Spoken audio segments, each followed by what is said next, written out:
Hey guys, welcome back to Four Oaks Crafts. This past July the 10th was probably one of the hardest and most joyous days of my life. Yes, you guessed it. I gave my daughter away in marriage. We started planning this wedding many months ago, and my daughter gave me several woodworking assignments, one of which was a donut stand. That's the topic of this video. I'll show you step by step how to make it. So join with me and let's get started.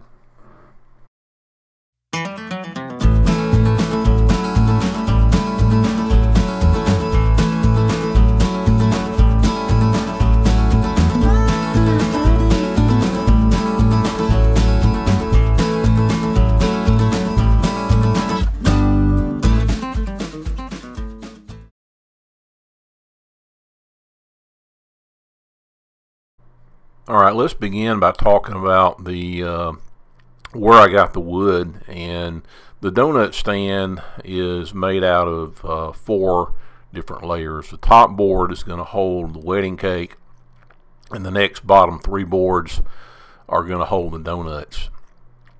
And I'm going to connect them together using industrial water pipes. Now the boards, you can cut boards out if you want, if you've got some plywood. I think these boards are about 3/4 to an inch thick, but you could cut your own boards out. I was fortunate to find these boards at my local home improvement store that were pre-cut. I think they're originally intended for maybe making tabletops, but they're going to work perfect for the donut stand. They come in 3 sizes. The smallest size is 15 inches, the next one is 18 inches, and then the widest one is 24 inches. So I got 2 of the 15 inches, and to make the top board, I'm going to cut it down to 11 inches. So you got 2 of the 15 inches, one 18 inch, and one 24 inch board. Okay, and I'm going to use black pipes, water pipes, to connect the boards together. So you want to go find these in your plumbing section at your home improvement store, and what you'll need is 3 pipes that are 1 inch in diameter. That's outside diameter. You'll need 3 of those, and 6 inches long. You'll need 6 of the flanges, and that's the ones there that the pipes screw into. And as you can see, each flange has 4 holes, and so I'll show you the hardware that I use in a minute. But for like the bottom board and the top board, you're gonna need 4 wood screws for the bottom board, and then you're gonna need 4 wood screws for the top board, and then for the in-between layers you're gonna need about 8 total of 8 bolts, and I'll show you that here in a minute. Before you work with the pipes and the flanges, I would highly recommend that you wash them, and I like to use some Dawn dishwashing fluid and put that in a container with some warm water. And these come with like a kind of a grease film on them, and they kind of messy to work with, so I like to go ahead and wash and get that grease off. So a little bit of Dawn, a little bit of water, let them soak in there, and maybe take a scrub brush or something and try to get that off, and then rinse it with some fresh water, and then set it out on a paper towel and let it dry. Okay, and in this picture I'm showing the nuts and bolts and screws that I use for the project. First one on the left there is number 10 1 inch wood screws, and you're going to need 8 of those. Now these boards are actually 1 1/8 inch thick. So if your boards are a different thickness, you'll need to adjust, the size of the nuts and the bolts and the screws. For the bolts and the nuts, you're going to need 8 of those, and those are 1/4 inch bolts, number 20, and they're 2 inch long. So one thing you have to do for this project is find the center of a circle, and the way I did that is I measured 2 lines. You can see me measuring a 12-inch line, and this can be, you know, anywhere on the circle. So you're going to draw that 12-inch line, and then you're going to mark the center of it, which is 6 inches. You just move over anywhere on the circle and measure another 12-inch line, and we're going to mark the center of it where the 6-inch mark is.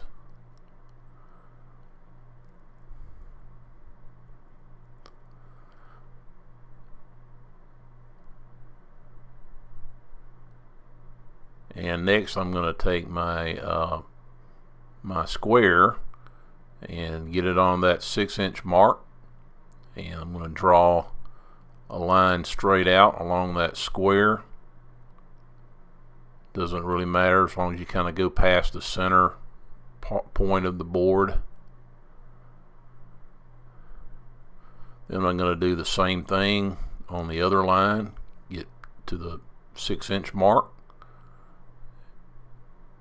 Going to draw another line there, and where those two lines intersect is going to be the center of the board.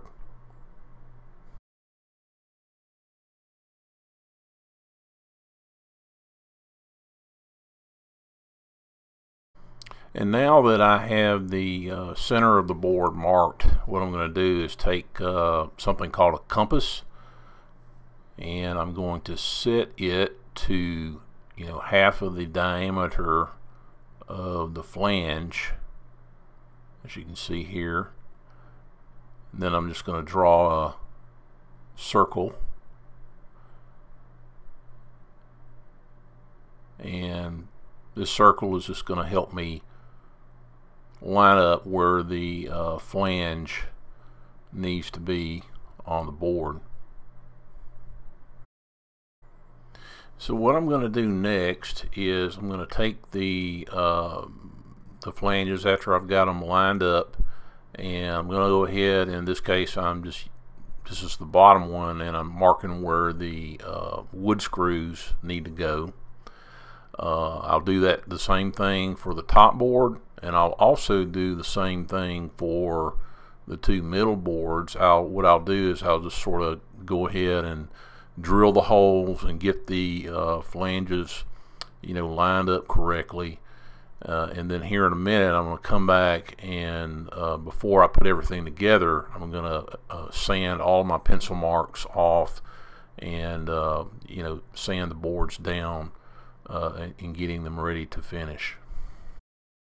So to sum up, what I'm doing in this step is essentially just doing a dry fit. So I'm going to make sure that these flanges are lined up correctly, you know, in the center of the boards, and that the nuts and the bolts are all line up correctly. You may have to do a little bit of adjusting with your drilling your hole and making some changes, but this is kind of a dry fit test here. Okay, now that I got all those phalanges marked and I know where the holes are, I've done my dry fitting, I'm going to take my orbital sander and go ahead and do some final sanding on these boards. So they come from the store, you know, they're not really that rough. I mean, I started with 120 grit sandpaper and worked my way all the way over the surface, and you know, went up to like 220 grit, and you could probably stop at 220 grit. I went to 320 because I'm going to just finish these with a natural mineral oil beeswax mix. But you want to go over the, you know, all the surfaces really good. Go ahead and sand any rough edges that you see. I also went around the edges, of course, where the end grain is, and tried to sand that down as well. Okay, what I also wanted to mention what I did for that top board. This is the board that's going to be the very top where the cake is going to sit on, and you know, just make sure that it's wide enough for the dimensions of the cake. And in this case, what I did is I found a kitchen plate, you know, from my kitchen, and it's an 11-inch plate So I just put it down on the board and marked with a pencil the circle, and then after I've done this, I'll do what I did on the previous boards and find the center of the circle, and then I will sand the edges. It takes a little bit more time on this top board because now you've got to sand the edges down and try to get it a little bit of a curve on the edges to kind of match the other boards. Okay, now I'm going to start the assembly of the donut stand, and I'm going to begin with the bottom wide board, and I'm going to go ahead and attach the flange at the bottom using the 4 wood screws. Okay, the next thing I'm going to do is I'm going to attach my first 6-inch pipe, and I'm simply going to screw this down and get it as hand tight as I can. Then I'm going to take my channel lock pliers and turn it down a few more turns. I mean, it doesn't have to be super tight, but just get it in there fairly tight. And then, as you can see, I'm going to go ahead and put on the top flange, which will be connected to the next board. Okay, now I'm going to add the next board, and it's just a simple matter of getting the bolts lined up, getting the flange in place, putting it on top of that flange, and getting the bolts lined up. And then all I'll do is put the nuts on and screw both of those flanges together tight.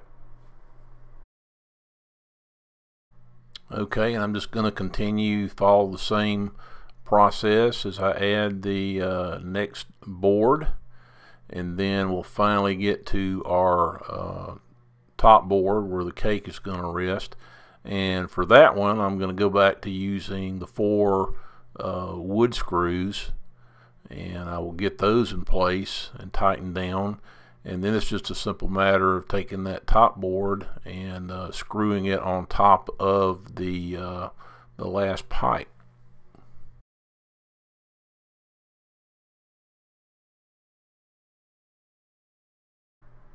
Okay, now for the final step of finishing the donut stand.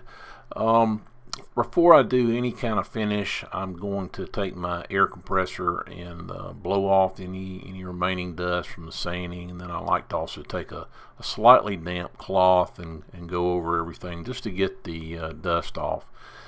You can really use about any kind of finish. Once a finish is cured, it should be food safe. At least that's what I've always read and heard. However, I waited to the last minute to make this stand, and I didn't really think I had enough time for the finish to cure, so I'm going to do a simple finish that I do with my cutting boards. I'm going to use a cutting board oil, which is basically a mineral oil. I'm going to use that, and then I'm going to also use my beeswax and mineral oil mix after I've applied the mineral oil. So in this clip, you can see me I'm going ahead and applying the mineral oil to all of the boards and just putting it on pretty liberally, wiping it on with a paper towel, and I'll let that soak for a little while. Once I've applied the mineral oil and let it sit for several minutes and let it soak into the wood, next I'll take my beeswax and mineral oil mix, and I'll just start rubbing it into the wood and just use a generous amount of it. And what I'll do is like I said, I'll kind of rub it into the wood, massage it into the wood, if you will, and then I'll come back with a dry towel and wipe off the excess, and also give it just a little bit of a hand polish and kind of polish that polish that wax in there. Okay, and here is the finished donut stand after I've applied the mineral oil and the wood butter. And then here's a picture of it at the wedding ceremony with all the donuts and the decorations on it. And it turned out really well. Everybody complimented me, and most importantly, my daughter loved it. So it was a big success.